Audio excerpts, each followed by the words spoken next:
नमस्कार, एडुसेट हरियाणा में आप सभी का स्वागत है। Good morning students, how are you all? I hope you all are well. तो चलिए स्टार्ट करते हैं। आज हम करने जा रहे हैं सब्जेक्ट साइंस क्लास 9th का चैप्टर 1 मैटर अराउंड अस। तो आइए स्टार्ट करते हैं। हमारा आज का विषय रहेगा chapter 1 matter in our surrounding. आप अपने आसपास बहुत सारी चीजें देखते हैं जिनका अलग अलग शेप होता है, साइज होता है। तो आइए उनके बारे में डिस्कस करते हैं। वो किस मटेरियल के बने होते हैं, उनका शेप, साइज, टेक्सचर क्यों डिफरेंट होता है, किस तरह की वो प्रॉपर्टी शो करते हैं। तो आज का हमारा विषय रहेगा कंसेप्ट ऑफ मैटर को समझना। मैटर यानी कि पदार्थ क्या है, डेफिनेशन ऑफ मैटर को समझना, मैटर की परिभाषा को समझना, और उसके बाद प्रॉपर्टी समझेंगे कि उसके अंदर क्या भौतिक या फिर रासायनिक गुण होते हैं। तो आइए स्टार्ट करते हैं। तो सबसे पहले हमारे पास आता है कि इंट्रोडक्शन, कि अगर हम अपने आसपास देखते हैं तो हमें बहुत सारी चीजें दिखाई देती हैं। जैसे अगर आप अभी रूम में बैठे हुए हैं तो आपको अपने रूम में क्या क्या दिखाई दे रहा होगा? बेड है, या फिर पीने के लिए पानी रखा हुआ है, टेबल है, चेयर है, पेन है। सबका अपना अपना शेप है, अपना साइज है। कोई भारी है, कोई हल्का है, कोई बड़ा है, कोई छोटा है। कोई तरल रूप में है, कोई सॉलिड रूप में है, कोई गैस की फॉर्म में है। तो हर किसी चीज का अलग ही शेप है, साइज है और टेक्सचर है। तो जब हम अपने आसपास देखते हैं तो हमें बहुत सारी चीजें दिखाई देती हैं जिनके डिफरेंट शेप्स हैं, साइजेस हैं और टेक्सचर है। टेक्सचर का मतलब क्या है कि जब आप किसी चीज को फील करते हैं, टच करके देखते हैं, तो आपको उसका टेक्सचर किस तरह का फील होता है। मोस्ट ऑफ द थिंग्स जो हम देखते हैं अपने आसपास वो हम डेली लाइफ में यूज भी करते हैं। जैसे हम अपना जो खाना खाते हैं, पानी ड्रिंक करते हैं, एयर जो ब्रीद इन करते हैं, क्लोथ्स पहनते हैं, टेबल एंड चेयर जो हम स्टडी के लिए यूज करते हैं, बेड स्लीपिंग के लिए यूज करते हैं। ये तो हो गई नॉन लिविंग थिंग्स जो हम अपने आसपास देखते हैं। लेकिन हम अपने आसपास क्या देखते हैं? अलग ह्यूमन बींग्स भी देखते हैं, मतलब कि अपने जैसे लोग भी देखते हैं, प्लांट्स, ट्रीज भी देखते हैं अपने आसपास। ये सारी की सारी चीजें जो हम अपने आसपास देखते हैं वो सारे क्या हैं? एग्जाम्पल्स हैं मैटर के। जैसे food, water, air, clothes, table, chair, human beings, animals, plants and trees etcetera, all are examples of matter. अभी आप अपनी कॉपी खोलेंगे और एग्जाम्पल्स लिखेंगे जो आप सोच सकते हैं कि मैटर के एग्जाम्पल्स हो सकते हैं। लेकिन बहुत सारी चीजें ऐसी भी आप सोच सकते हैं जो मैटर नहीं हो सकती। तो इसके लिए हमें बेसिकली क्या करना पड़ेगा? उसकी परिभाषा को जानना पड़ेगा। अगर हम परिभाषा को जान जाएंगे तो हमें समझ में आ जाएगा कि कौन सी चीज मैटर है और कौन सी चीज मैटर नहीं है। तो आइए इसकी परिभाषा को समझते हैं। देखिए, ये आपको एग्जाम्पल्स दिए हुए हैं मैटर के। ये आपकी तरह एक स्टूडेंट बैठा हुआ है जिसे हमने पर्सन कहा है। उसने ग्लासेस वियर किए हुए हैं, उसके लैपटॉप पर बटरफ्लाई बटरफ्लाई है, कंप्यूटर है, कॉफी का मग रखा हुआ है, डेस्क यानी कि टेबल है, चेयर है, कैट है, सन है, क्लाउड है और प्लांट है।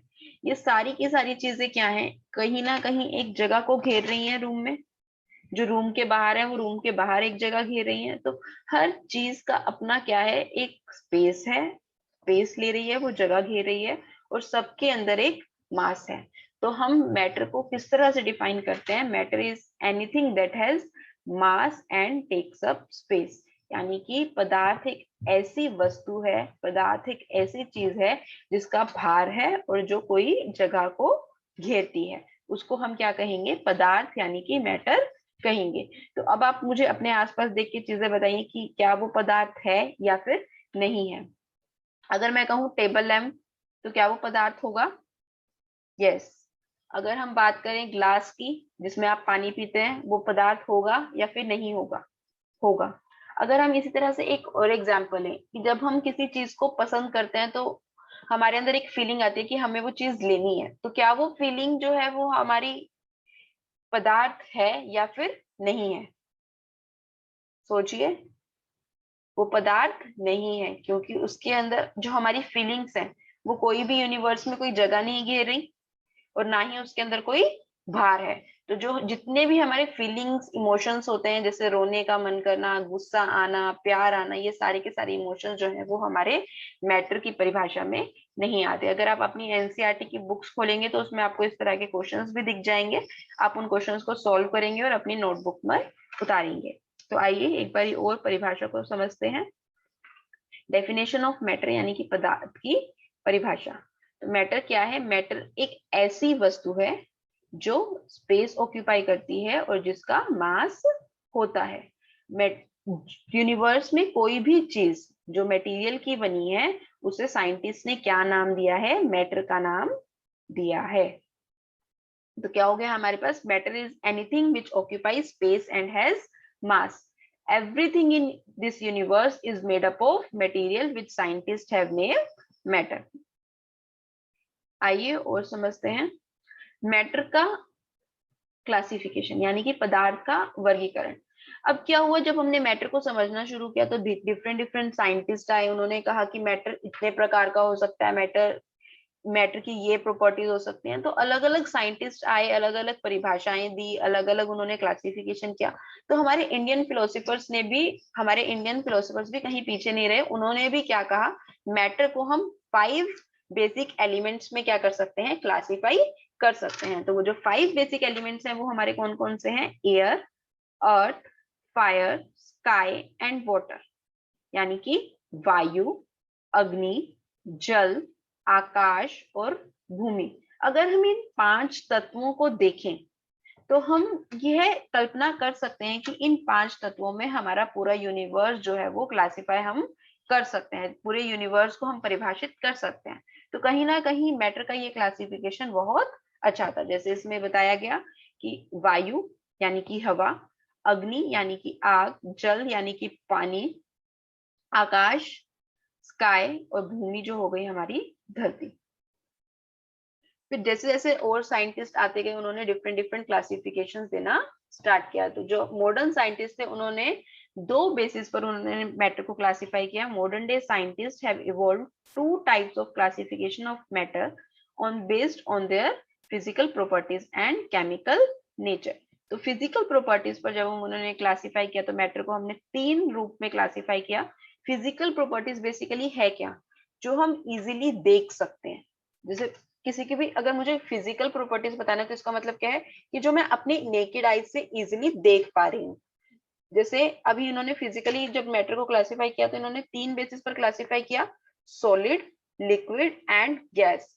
सॉलिड यानी कि ठोस, लिक्विड यानी कि द्रव, गैस यानी कि जो हमारी हवा के अंदर जो गैस उपस्थित है। तो अगर हमें इनको समझना है तो हम सबसे अच्छा एग्जाम्पल जो हम ले सकते हैं वो है पानी का। पानी को हम तरल पदार्थ में देखते हैं। जब भी हम अपना नल खोलते हैं, टैप ओपन करते हैं तो हमें पानी आता है।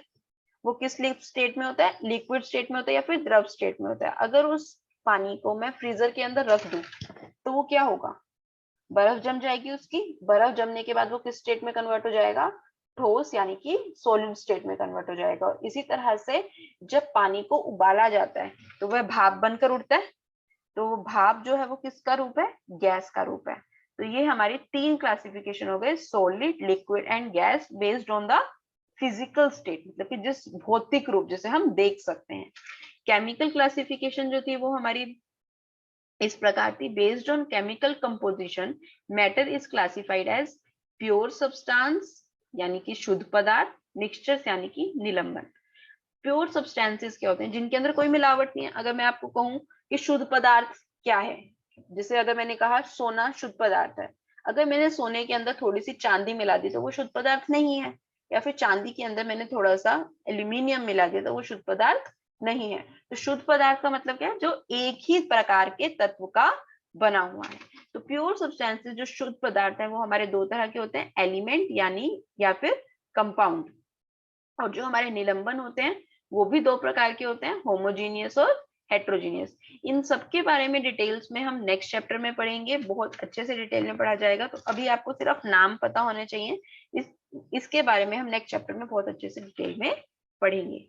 तो आइए अब हम प्रॉपर्टीज ऑफ मैटर समझते हैं। पदार्थ का भौतिक रूप, फिजिकल नेचर ऑफ मैटर, क्या प्रॉपर्टीज वो शो करता है। तो हमारे पास बेसिकली 5 प्रॉपर्टीज आती हैं। पहली प्रॉपर्टी है हमारी, matter is made up of particle. पदार्थ कणों से मिलकर बना होता है। पदार्थ किससे मिलकर बना होता है? कणों से मिलकर बना होता है। The particles of matter are very tiny. जो मैटर के अंदर पार्टिकल्स होते हैं, छोटे छोटे कण होते हैं, वो बहुत छोटे होते हैं। The particles of matter have space between them. Particles जो पदार्थ के अंदर कण होते हैं उनके बीच में स्पेस होता है, यानी कि रिक्त स्थान उपस्थित होता है। The particles of matter are continuously moving. जो पार्टिकल्स हैं मैटर के वो हमेशा कॉन्टिन्यूसली मूव करते रहते हैं। The particles of matter attract each other. जो कण है पदार्थ के अंदर वो एक दूसरे को अट्रैक्ट करते हैं। तो आइए इन प्रॉपर्टीज को एक एक कर एक्टिविटीज के द्वारा समझते हैं। तो आइए सबसे पहले एक्टिविटी आती है हमारे पास, matter is made up of particles. Matter जो है वो किसका बना हुआ है? पार्टिकल्स का बना हुआ है, यानी कि पदार्थ कणों से मिलकर बना होता है। इसके लिए हम एक्टिविटी करेंगे। आप घर में अपने कोई भी ग्लास है वो ले सकते हैं।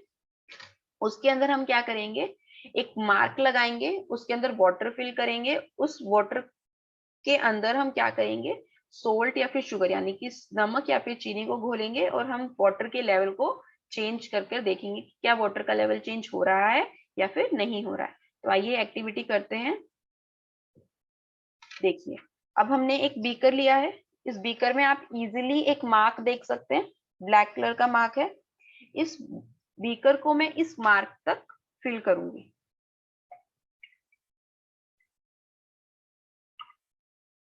इस मार्क तक कंप्लीटली मैंने फिल कर लिया इसे। अब इसके अंदर मेरे पास सॉल्ट है, ये सॉल्ट है मेरे पास। इस सॉल्ट को मैंने इसके अंदर डाला। अब मैं क्या करूंगी, इसे मिक्स करूंगी।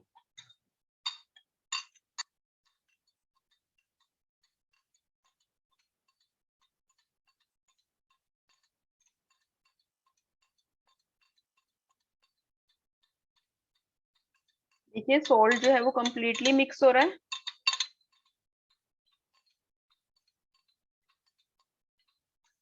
अब देखिए सोल्ट जो है इसके अंदर कंप्लीटली मिक्स हो चुका है। आपको सोल्ट के पार्टिकल्स नहीं दिखाई देंगे इसमें। और आप एक चीज और देखिए कि इसके अंदर जो वाटर का लेवल है वो चेंज नहीं हुआ है, वाटर का लेवल उतना ही है। तो सोल्ट गया कहाँ? अगर सोल्ट इसके अंदर गया है तो वाटर का लेवल इंक्रीज करना चाहिए था, क्योंकि कोई भी चीज अगर कॉन्टिन्यूअस है, अगर कोई भी चीज पूरी कॉन्टिन्यूअस है मतलब कि वो पूरी की पूरी बनी हुई है, अगर उसके अंदर मैं कोई चीज रख रही हूँ तो उसका लेवल जो है वो इंक्रीज कर जाना चाहिए था, लेकिन ऐसा नहीं हुआ। तो ऐसा क्यों हो रहा है कि जो सॉल्ट का वाटर का लेवल जो है वो इंक्रीज नहीं हुआ? तो इनके क्वेश्चंस आंसर करने के लिए हम ये कह सकते हैं कि जो हमारा पार्टिकल है, जो हमारा मैटर है वो किसका बना हुआ है? पार्टिकल्स का बना हुआ है, वो कॉन्टिन्यूअस नहीं है।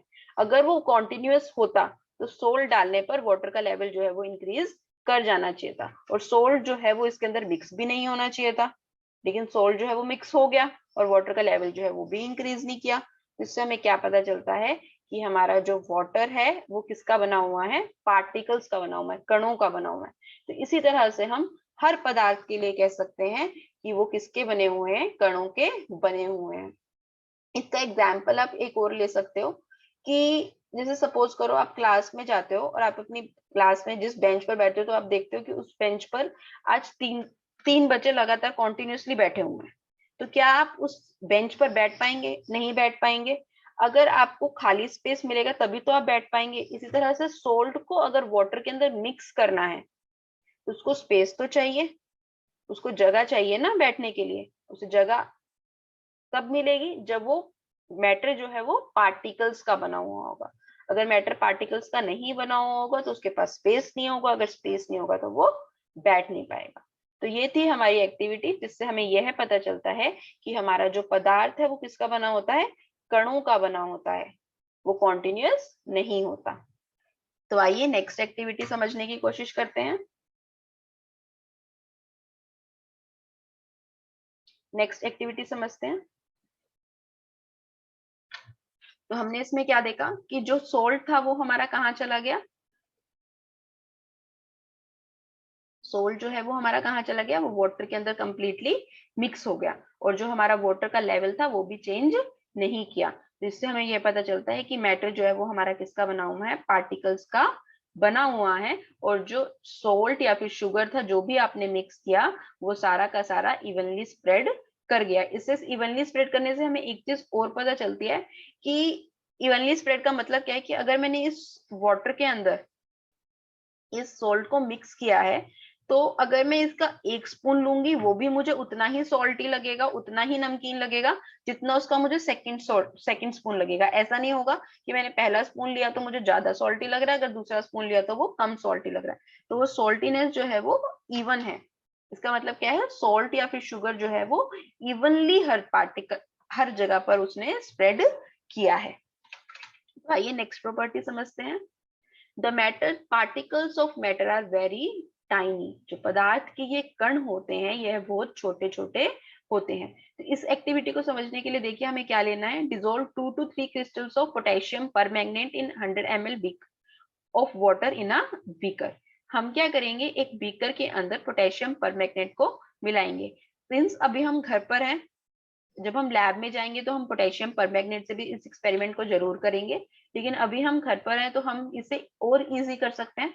हमारे घरों में इंक है या फिर कपड़े धोने का जो नील होता है, कोई भी कलर्ड मटेरियल जो जिसे आप कलर कर सकते हो, जैसे डाई करने के लिए जो कलर होता है, फूड कलर होता है, कोई भी चीज आप ले सकते हो इसके लिए। जैसे मैंने यहाँ पर अभी लिया है, रेड इंक को लिया है। तो आइए इस एक्टिविटी को परफॉर्म करके देखते हैं। देखिए अब हमारे पास क्या है, एक बीकर के अंदर मैंने क्या लिया है, रेड इंक को लिया है। इसके अंदर मैं क्या करूंगी, धीरे धीरे धीरे धीरे वाटर को मिक्स करना स्टार्ट करेंगे और अब देखेंगे कि इसके कलर के अंदर क्या क्या चेंज आ रहा है। तो आइए देखिए, सपोज करो मैं इसके अंदर थोड़ा सा वाटर डालती हूँ। अगर मैंने इसके अंदर थोड़ा सा वाटर डाला तो इसका कलर क्या है, डार्क रेड कलर का है, गहरा लाल है। जैसे जैसे मैं इसके अंदर और वाटर डालती रहूंगी धीरे धीरे इसका कलर जो है वो क्या होता जा रहा है, लाइट होता जा रहा है। और कवानी डालती हूँ मैं इसके अंदर। अब देखिए इसका कलर और लाइट हो गया, और जैसे जैसे हम इसको इसके अंदर पानी और डालते जाएंगे इसका कलर जो है वो और लाइट होता चला जाएगा। तो इससे हमें क्या पता चलता है कि स्मॉल अमाउंट ऑफ इंक, इतनी स्मॉल अमाउंट ऑफ इंक ली थी वो इतने सारे वाटर को कलर करने के लिए यूज हो रही है। इसका मतलब क्या है कि पार्टिकल्स जो है वो छोटे छोटे हैं, जो बहुत सारे अमाउंट को भी कलर करने के लिए यूज कर सकते हैं। इसके अंदर मैं अभी और कलर और पानी डालूंगी वो भी कलरफुल हो जाएगा, वो भी रेड कलर का हो जाएगा। इस तरह से ये प्रोसेस जो है वो कॉन्टिन्यूएशन में चलती रहेगी। पानी जो है वो और कलरफुल होता चला जाएगा, जो कलर है वो लाइट हो जाएगा।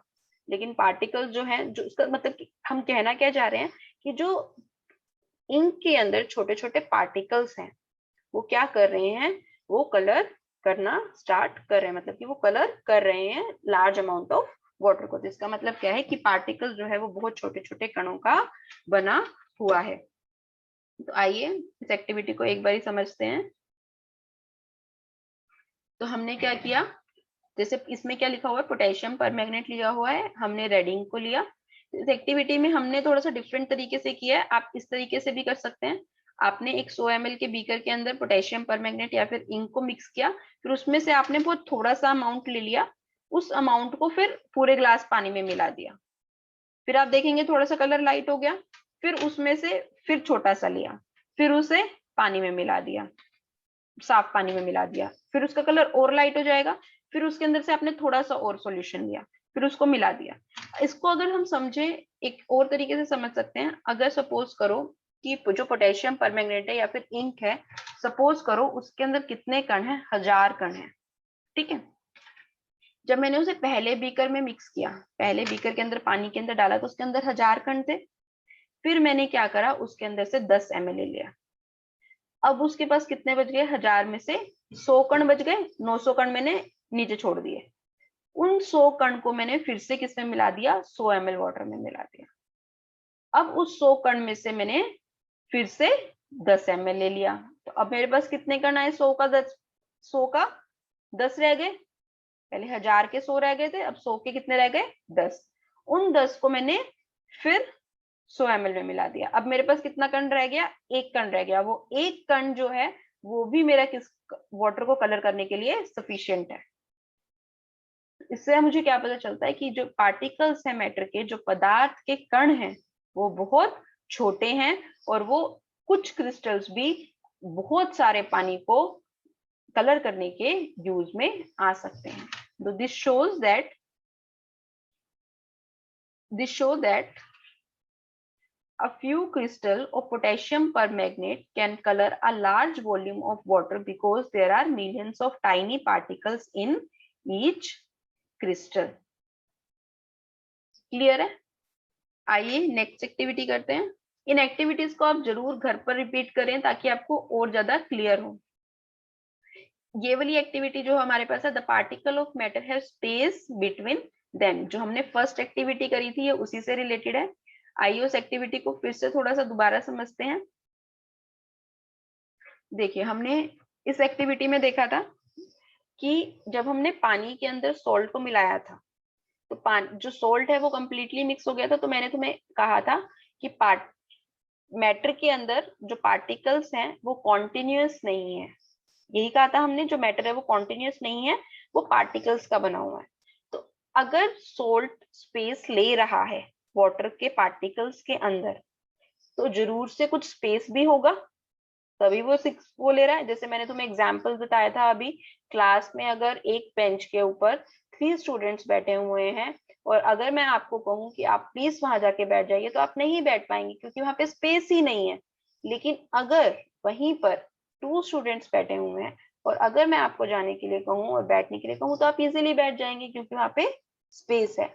इसी तरह से अगर मैं वाटर के अंदर सॉल्ट मिक्स कर रही हूँ या फिर शुगर मिक्स कर रही हूँ या फिर इंक मिक्स कर रही हूँ, कुछ भी मिक्स कर रही हूँ, अगर स्पेस होगा तभी वो मिक्स करेगा, अगर स्पेस नहीं होगा तो वो मिक्स नहीं करेगा।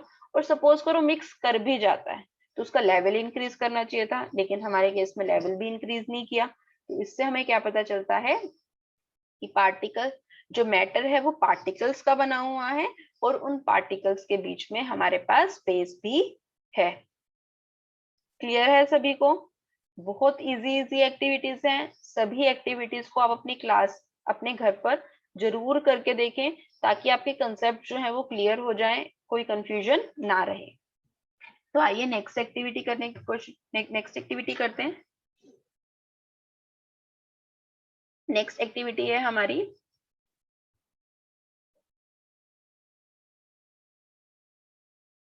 Particles of matter are continuously moving. पदार्थ के कण जो है वो निरंतर गतिशील होते हैं। अब इसके लिए हम क्या एक्टिविटी कर सकते हैं? या तो इसके लिए हम क्या ले सकते हैं, बीकर के अंदर वाटर के अंदर हम क्या डाल सकते हैं, इंक डाल सकते हैं और उस इंक को हम क्या कर सकते हैं, बीकर को छोड़ सकते हैं थोड़ी देर के लिए और फिर हम देखते हैं कि क्या धीरे धीरे वो जो इंक है वो वाटर के अंदर मिक्स कर जाएगी। या फिर हम क्या कर सकते हैं, सोल्ट डाल के छोड़ सकते हैं। अगर हमने सोल्ट डाल के छोड़ दिया, मिक्स नहीं करना, और थोड़ी देर बाद देखिए क्या वो सोल्ट मिक्स हो जाएगा या फिर शुगर मिक्स हो जाएगा। अगर वो मिक्स हो जाता है तो वो मिक्स क्यों हो रहा है, हमने तो उसके अंदर कुछ किया नहीं, कुछ ना कुछ मूवमेंट तो हुआ होगा ना। अगर मुझे कोई चीज मिक्स करनी है, अगर मुझे किसी वाटर के अंदर सॉल्ट को मिक्स करना है तो मुझे उसे मूवमेंट देनी पड़ती है, तब वो मिक्स होता है। लेकिन अगर रखने पर कुछ टाइम रखने के बाद भी अगर वो मूव हो रहा है तो इंटरनली उसके अंदर कुछ ना कुछ मूवमेंट तो हो रहा है, इसी वजह से वो मिक्स हो रहा है। तो उस मूवमेंट से हमें क्या पता चलता है कि जो पार्टिकल्स के कण, जो पार्टिकल्स हैं मैटर के, वो क्या कर रहे हैं, कॉन्टिन्यूसली मूव कर रहे हैं, यानी कि पदार्थ के कण जो हैं वो निरंतर गतिशील होते हैं। तो इसके लिए एक्टिविटी हम क्या करेंगे, take some water in a beaker and put a drop of blue और red ink slowly along the sides of the beaker, leave it undisturbed for few hours. The ink spreads evenly throughout the water due to the movement of water particles of water and ink. अब इस activity के लिए मैं क्या ले रही हूँ, आइए एक्टिविटी करते हैं। मैंने एक बीकर लिया है, इस बीकर के अंदर मैंने क्या किया है, थोड़ा सा पानी लिया है, वाटर बिल्कुल अभी मूव नहीं कर रहा, इसे मैं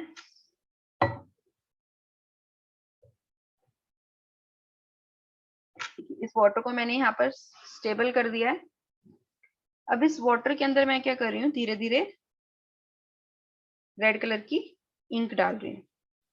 आप क्या देखेंगे कि मैंने कुछ मूवमेंट नहीं किया और इसका धीरे धीरे कलर जो है वो रेड होता जा रहा है। इसका मतलब क्या है कि इसका कलर रेड होने का मतलब क्या है कि धीरे धीरे सॉल्यूशन जो है वो अपने आप कलर ले रहा है, जबकि मैंने कोई मूवमेंट नहीं किया है। तो इससे हमें क्या पता चलता है कि पार्टिकल जो है वो क्या कर रहे हैं, कॉन्टिन्यूसली मूव कर रहे हैं। ये एक्टिविटी हम सॉल्ट के साथ भी कर सकते हैं। आइए सॉल्ट के साथ करते हैं। ये बीकर है, इस बीकर के अंदर अगर मैं थोड़ा सा सोल्ट डाल रही हूँ, मिक्स नहीं कर रही हूँ, और मैं इसे थोड़ी देर के लिए छोड़ देती हूँ। थोड़ी देर के बाद हम क्या देखेंगे, जो सोल्ट के पार्टिकल्स हैं वो धीरे धीरे क्या होना स्टार्ट हो गए हैं, डिसोल्व होना स्टार्ट हो गए हैं। तो देखिए इसके अंदर जो पार्टिकल्स मैंने 1 स्पून भरकर जो सोल्ट डाला था, वो धीरे धीरे क्या हो रहा है, कम हो रहा है। और जो पार्टिकल्स की मूवमेंट्स है वो भी आपको फील होगी, आप घर पर जरूर करके देखिएगा। पार्टिकल्स की मूवमेंट, सोल्ट जो है वो आपको धीरे धीरे ऐसे फील होगा कि जैसे वो ऊपर की तरफ मूव कर रहा है। इससे हमें क्या पता चलता है, जो पार्टिकल्स हैं किसी भी मैटर के अंदर वो क्या कर रहे हैं, कॉन्टिन्यूसली मूव कर रहे हैं। तो आइए इस एक्टिविटी को एक बार फिर से समझते हैं। तो हमने क्या देखा कि पार्टिकल जो है वो क्या कर रहे थे, मिक्स हो रहे थे थोड़ी थोड़ी देर के बाद। इसका एक और एग्जांपल ले सकते हैं, जब हम अपने घरों में धूप बत्ती या फिर अगरबत्ती जाते हैं, फिर घर में कुछ खाना बनता है किचन में, तो उसकी जो फ्रेग्रेंस है, उसकी जो सुगंध है वो आपको पूरे घर में स्मेल होने लग जाती है। जबकि खाना तो किचन में बन रहा है या फिर पूजा घर में हो रही है, लेकिन आपको फ्रेग्रेंस जो है वो, उसकी स्मेल जो है वो पूरे घर में आ रही है। ये भी क्या है, गैस के अंदर पार्टिकल जो है वो क्या कर रहे हैं, कॉन्टिन्यूसली मूव कर रहे हैं। जो एयर है वो क्या कर रही है, मूव कर रही है। तो उसकी वजह से पार्टिकल जो है वो क्या कर रहे हैं, धीरे धीरे एक जगह से दूसरी जगह पर स्प्रेड हो रहे हैं। इस इंटरमिक्सिंग को, दो टाइप्स के मैटर को हम क्या कहते हैं, डिफ्यूजन भी कहते हैं। इंटरमिक्सिंग ऑफ टू और more different types of matter on their own is called diffusion. इसके एग्जाम्पल और भी बहुत सारे हैं कि पार्टिकल जो है वो क्या कर रहे हैं, मिक्स कर रहे हैं। मतलब कि, और ये हमेशा क्या होगा, डिफ्यूजन में हमेशा क्या होगा कि पार्टिकल जो है वो हमेशा हायर कंसंट्रेशन से लोअर कंसंट्रेशन पर जाएंगे। मतलब कि जहां पर भीड़ ज्यादा होगी, पार्टिकल वहां से कम भीड़ वाली जगह पर जाएंगे, कम कंसंट्रेशन वाली जगह पर जाएंगे। जहां पर सांद्रता कम होगी, वहां पर पार्टिकल जो है वो ज्यादा जाने की कोशिश करेंगे। इसका एग्जाम्पल आप और भी ले सकते हो। अगर मैं आपको कहूं कि आपको एक रूम में बैठना है जिसमें बहुत सारे लोग हैं, या फिर आपको एक उस रूम में बैठना है जिसमें बहुत कम लोग हैं, आप आराम से बैठ सकते हो, तो आप किस में बैठना पसंद करोगे, उसी रूम में बैठना पसंद करोगे जिसमें जगह कम होगी, आप इजिली बैठ पाओगे, उस रूम में बैठना आप ज्यादा पसंद करोगे। इसी तरह से पार्टिकल्स का भी यही होता है। पार्टिकल्स भी वहीं जाना पसंद करते हैं जहां पे उनकी कॉन्सेंट्रेशन कम होती है, जहां पर वो इजिली स्प्रेड होकर बैठ सकते हैं। तो यह हो गया हमारा, पार्टिकल जो है वो मैटर के वो क्या कर रहे हैं, कॉन्टिन्यूसली मूव कर रहे हैं, और इस प्रोसेस को हम क्या कहते हैं, डिफ्यूजन कहते हैं। नेक्स्ट प्रॉपर्टी समझते हैं। Particles of matter attract each other. जो पदार्थ के कण होते हैं वह एक दूसरे को आकर्षित करते हैं। इस एक्टिविटी के लिए आइए देखते हैं कि हमें क्या क्या चाहिए। इस एक्टिविटी के लिए हमें चाहिए एक चौक, एक रबड़ बैंड और एक आयरन नेल। इसकी जगह आप पेन, स्पून कुछ भी ले सकते हो। तो आइए इस एक्टिविटी में हमें करना क्या है। सपोज करो जैसे मैंने ये चौक लिया, इसको अगर मुझे तोड़ना है, रबड़ बैंड को अगर मुझे तोड़ना है या फिर नेल को तोड़ना है, तो आइए एक एक करके इनको तोड़ने की कोशिश करते हैं। अगर मुझे चौक को तोड़ना है तो मैं बहुत कम फोर्स लगा के इसे तोड़ सकती हूँ, टूट गया, बहुत थोड़ा सा फोर्स लगाया। इसी तरह से अगर मुझे रबड़ बैंड को ब्रेक डाउन करना है, रबड़ बैंड को तोड़ना है, इसके लिए मुझे चौक से ज्यादा फोर्स लगाना पड़ेगा, और क्या पता टूटे भी ना, लेकिन टूट गया। और इसी तरह से अगर मुझे आयरन नेल को तोड़ना है, इसको मैं मैनुअल फोर्स से तो तोड़ ही नहीं पाऊंगी, या तो मुझे इसे हैमर करना पड़ेगा या मुझे इसे मेल्ट करना पड़ेगा इसकी फॉर्म को चेंज करने के लिए। तो आप ये देख सकते हो तीनों चीजें ठोस है, सोल्ट भी, रबर बैंड भी और आयरन नेल भी, लेकिन तीनों के तोड़ने के लिए मुझे अलग अलग टाइप का फोर्स लगाना पड़ रहा है। अगर मैं आपसे बात करूं कि अगर मेरे पास एक लकड़ी का टुकड़ा है या फिर मेरे पास 10 लकड़ी के टुकड़े हैं, तो किसको तोड़ना आसान है, एक टुकड़े को तोड़ना आसान है। क्यों? क्योंकि उनके बीच में बल जो है वो कम है। इस तरह से अगर मेरे पास 10 टुकड़े हैं, उनको तोड़ना डिफिकल्ट है क्योंकि उनके अंदर बल ज्यादा है, मुझे ज्यादा बल लगाना पड़ेगा। इसी तरह से हम पार्टिकल्स में भी कह सकते हैं कि पार्टिकल्स के अंदर जो मैटर के अंदर जो पार्टिकल्स हैं वो एक दूसरे को अट्रैक्ट कर रहे हैं, मतलब कि एक दूसरे को क्या कर रहे हैं, खींच रहे हैं एक दूसरे को अपनी तरफ। अगर पार्टिकल्स के बीच में अट्रैक्शन कम है तो उसको तोड़ना मेरे लिए बहुत इजी रहेगा। और अगर पार्टिकल्स के अंदर फोर्स ऑफ अट्रैक्शन यानी कि जो आकर्षण का बल है वो बहुत ज्यादा है, तो उसको तोड़ने के लिए मुझे उतना ही ज्यादा बल लगाना पड़ेगा। तो जैसे आप देख सकते हो चौक के केस में, या फिर रबड़ बैंड के केस में, या फिर आयरन नेल के केस में, आयरन नेल में सबसे ज्यादा फोर्स लगाना पड़ रहा है। तो इसका मतलब क्या है, आयरन नेल के अंदर फोर्स ऑफ अट्रैक्शन जो है वो सबसे ज्यादा है। इसी तरह से रबड़ बैंड के अंदर अट्रैक्शन जो है वो आयरन नेल से तो कम है लेकिन चौक से ज्यादा है, क्योंकि चौक से ज्यादा फोर्स मुझे लगाना पड़ा इसको तोड़ने के लिए। तो अब मुझे इससे क्या पता चलता है कि पार्टिकल जो है मैटर के अंदर वो एक दूसरे को क्या करते हैं, अट्रैक्ट करते हैं किसी ना किसी फोर्स के थ्रू। उस फोर्स को हम क्या कहते हैं, फोर्स ऑफ अट्रैक्शन कहते हैं। ये तो हुई सॉलिड की बात, जिसमें हमने क्या लिए, 3 तरह के सॉलिड्स लिए। अगर यहीं पर मेरे पास अगर लिक्विड होता, जैसे ये मेरे पास लिक्विड है, अगर मैं कहूं इसे मुझे कट करना है तो मैं बड़ी इजीली से फिंगर घुमाऊंगी, कट हो जाएगा, कोई फोर्स नहीं लगाना पड़ रहा, ज्यादा फोर्स नहीं लगाना पड़ रहा। इसका मतलब क्या है, वाटर के अंदर पार्टिकल जो है वो और दूर दूर है।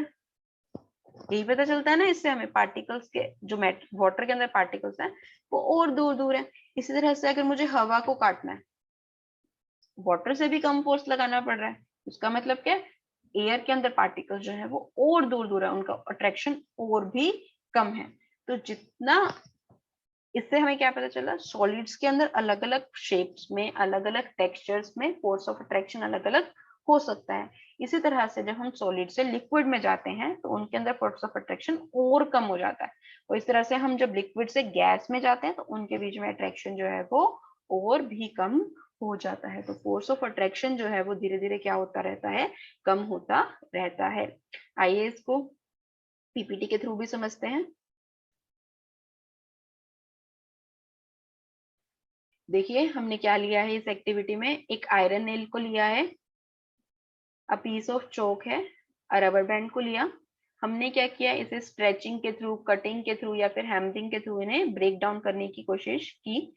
और हमने क्या देखा, it is easier to break down the chalk, chalk को तोड़ना बहुत इजी है, less easy to break the rubber band and difficult to break the iron nail. Iron nail को ब्रेक करना सबसे ज्यादा डिफिकल्ट है, क्योंकि आयरन नेल के जो पार्टिकल्स हैं वो ग्रेटर फोर्स से अट्रैक्ट है, यानी कि उन्हें किसी स्ट्रोंग फोर्स ने आपस में जकड़ा हुआ है, जिसकी वजह से वो आसानी से नहीं टूट पा रहे, या फिर रबर बैंड या फिर चौक से।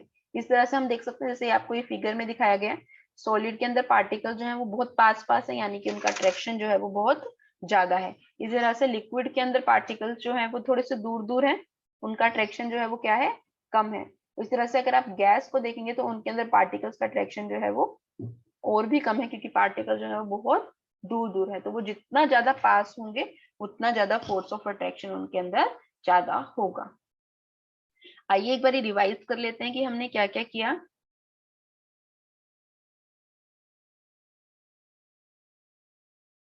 तो आज के हमारे विषय थे जिसमें हमने किसके बारे में पढ़ा, मैटर के कंसेप्ट के बारे में पढ़ा, उसकी परिभाषा के बारे में पढ़ा, उसकी प्रॉपर्टीज के बारे में पढ़ा। तो सबसे पहले हमारे पास था कंसेप्ट ऑफ मैटर में हमने पढ़ा कि हमने डिफरेंट डिफरेंट शेप, साइजेस और टेक्सचर्स के हम अपने आसपास चीजें देखते हैं, उनका सबका जो वो जिस पदार्थ के बने होते हैं उसे हम क्या कहते हैं, मैटर कहते हैं। मैटर क्या है, जो भी जिसका कोई भार होता है और जो कोई जगह घेरता है उसे हम क्या कहेंगे, मैटर कहेंगे। मैटर की परिभाषा हमने दी, matter is anything which occupies space and has मास।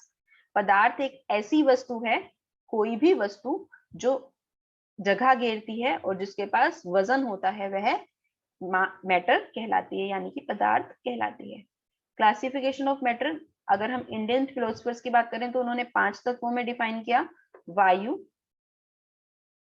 वायु, अग्नि, जल, आकाश और भूमि। अगर हम मॉडर्न साइंटिस्ट की बात करें तो उन्होंने दो बेसिस लिए, फिजिकल प्रॉपर्टीज यानी कि भौतिक गुण, केमिकल नेचर यानी कि रासायनिक गुण। फिजिकल प्रॉपर्टीज में उन्होंने तीन तरह के बताए, ठोस, द्रव और गैस, जिनके बारे में हम अगले लेक्चर में पढ़ेंगे।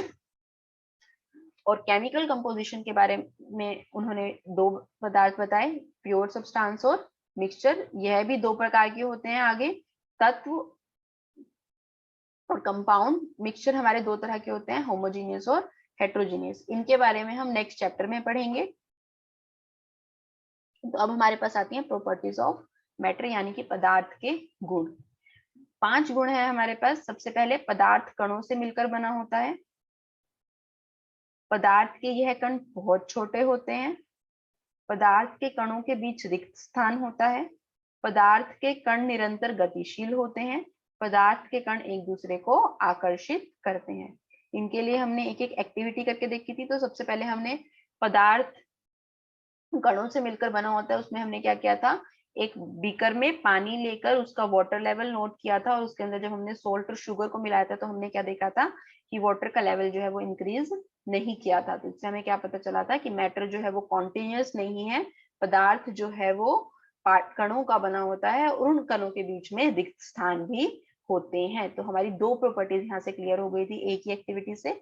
नेक्स्ट एक्टिविटी हमने की थी, the particles of matter are very tiny, यानी कि जो पदार्थ के यह कण होते हैं वो बहुत छोटे होते हैं। इसके लिए हमने क्या किया था, एक बीकर के अंदर रेड इंक ली थी, लाल स्याही ली थी, उसके अंदर हमने क्या किया था, पानी को धीरे धीरे मिक्स करना स्टार्ट किया था, और हमने धीरे धीरे क्या देखा था कि वो स्मॉल अमाउंट ऑफ इंक बहुत सारे पानी को भी कलर करने के लिए यूज हुई थी।